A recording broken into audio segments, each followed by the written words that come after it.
एक व्यक्ति कथा में बैठा तो बाबा जी बोले सब सब झूठे, ये सब स्वार्थी हैं, सब संसार वाले।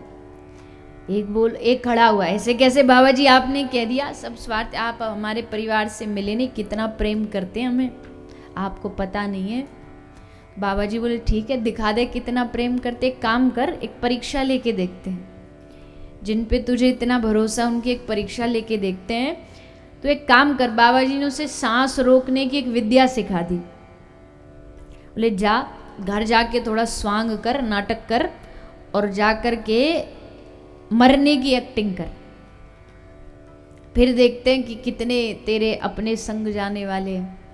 तो आ गया घर, उसने बाबा जी की आज्ञा के अनुसार थोड़ा स्वांग शुरू किया। आते ही उसने श्वास रोका और बंद होके एकदम जमीन पर पड़ गया।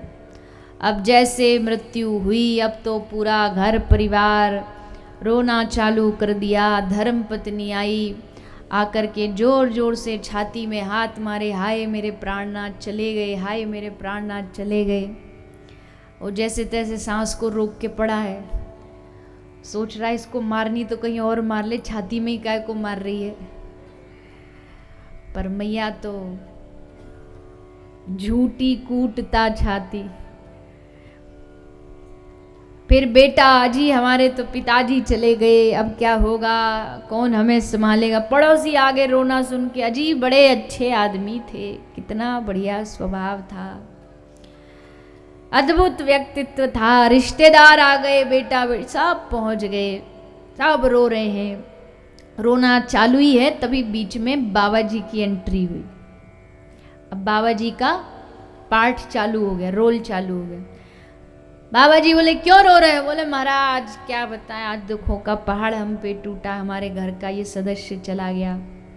बाबा जी बोले तो कौन बड़ी बात है, हम जीवित करने की विद्या जानते हैं। एक हमारे पास कटोरा है, उस कटोरे में हम दूध भरेंगे, उसमें थोड़ा मंत्र बोलेंगे, और कोई भी व्यक्ति उस दूध के कटोरे को पी जाओ तो ये जिंदा हो जाएंगे। सब बोले लाओ हम पी देते, कौन सी बड़ी बात है, लाइए लाइए हमें दी। बेटा बोला हमें दे दीजिए दूध, हम पी लेंगे, पिताजी जीवित तो हो जाएंगे।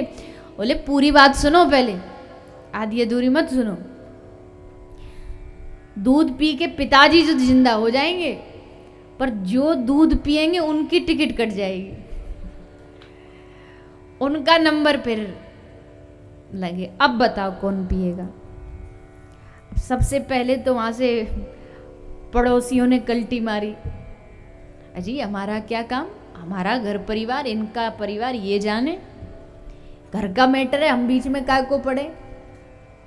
पड़ोसी निकले, रिश्तेदार भी, अजय हम तो मेहमान हैं, अतिथि देवो भव, कितने दिन के, हम तो एक आध घंटे के, हम भी चलते। बेटा बाबा जी बोले तुम पियो। बेटा बोला महाराज क्या बताऊं, छोटे छोटे बालक हैं हमारे, अब मौत तो देखो सबको आनी ही होती है, एक दिन तो आती है, अब आज नहीं तो कुछ साल बाद आनी तो है ही। अब हम बालकों को कैसे छोड़ दें, नन्हे नन्हे बालक हैं। पत्नी को बोले अभी तू बड़ी हाय हाय कर रही थी, अब तू बता, तू पी ले। अरे महाराज आप तो जानते हैं घर में एक बड़े का होना जरूरी है, मैं नहीं रहूंगी तो सोचो बहू घर कैसे चलाएगी, एक बड़ी का मार्गदर्शन होना जरूरी, इसलिए महाराज। तभी एक बेटा बोला महाराज जी एक बात बताओ, आपका परिवार है कोई? बाबा जी बोले नहीं, हम तो बाबा जी सन्यासी आदमी है। लो कोई आगे पीछे नहीं है? बोले नहीं कोई नहीं। तो बाबा जी फिर क्या देर, फिर क्या दिक्कत है, आप कहोगे आपके लिए बढ़िया समाधि बनवा देंगे, आप कहोगे आपके नाम का एक आश्रम बनो, आप जो कहोगे हम वो, आप बस ये दूध पी लीजिए। बाबा जी बोले लो पी लेते, हमको क्या दिक्कत है। बाबा जी ने तुरंत दूध लिया और पी करके उसको कहा, जो वहाँ पड़ा था नाटक करता हुआ, कि बेटा उठ जा, हो गया नाटक पूरा, देख लिया संसार कैसा होता। अब तुरंत वो राम राम राम करता उठ गया और सबको चारों ओर देख रहा कि ये सारे वही हैं जो अभी सब पलटे थे। बाबा जी आज आपकी बात कतई समझ में आ गई कि सब कहने वाली बात होती है कि हम तुम्हारे बिना मर जाएंगे, हम ये कर लेंगे, हम वो कर लेंगे, अंततो गत्वा सबको अपना ही जीवन दिखाई देता है। इसलिए बोल्या भवानी हो नाथ, गुरु जी ने सर पे धरया हाथ। बस हो गया महात्मा जी का कि बाबा जी आज से तो हम आपके हो गए, अब जैसा हमको चलाना है वैसा चलाइए।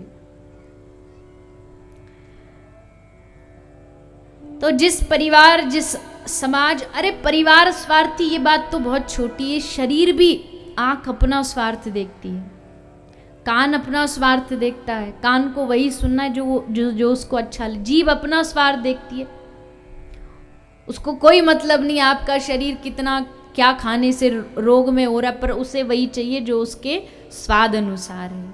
लाख डॉक्टर कह दे कि ये नहीं खाना, और पर जीभ को वही चाहिए। इंद्रियां तक अपना स्वार्थ देखती है, मानव का दूसरा रिश्ता तो दूर की बात है, अपना शरीर अपना स्वार्थ देखता है। इसलिए बार बार कह रहे हैं महापुरुष कि इन सब चीजों से अपने आप को अभिमानी न समझें और एकमात्र भगवान का आश्रय लें।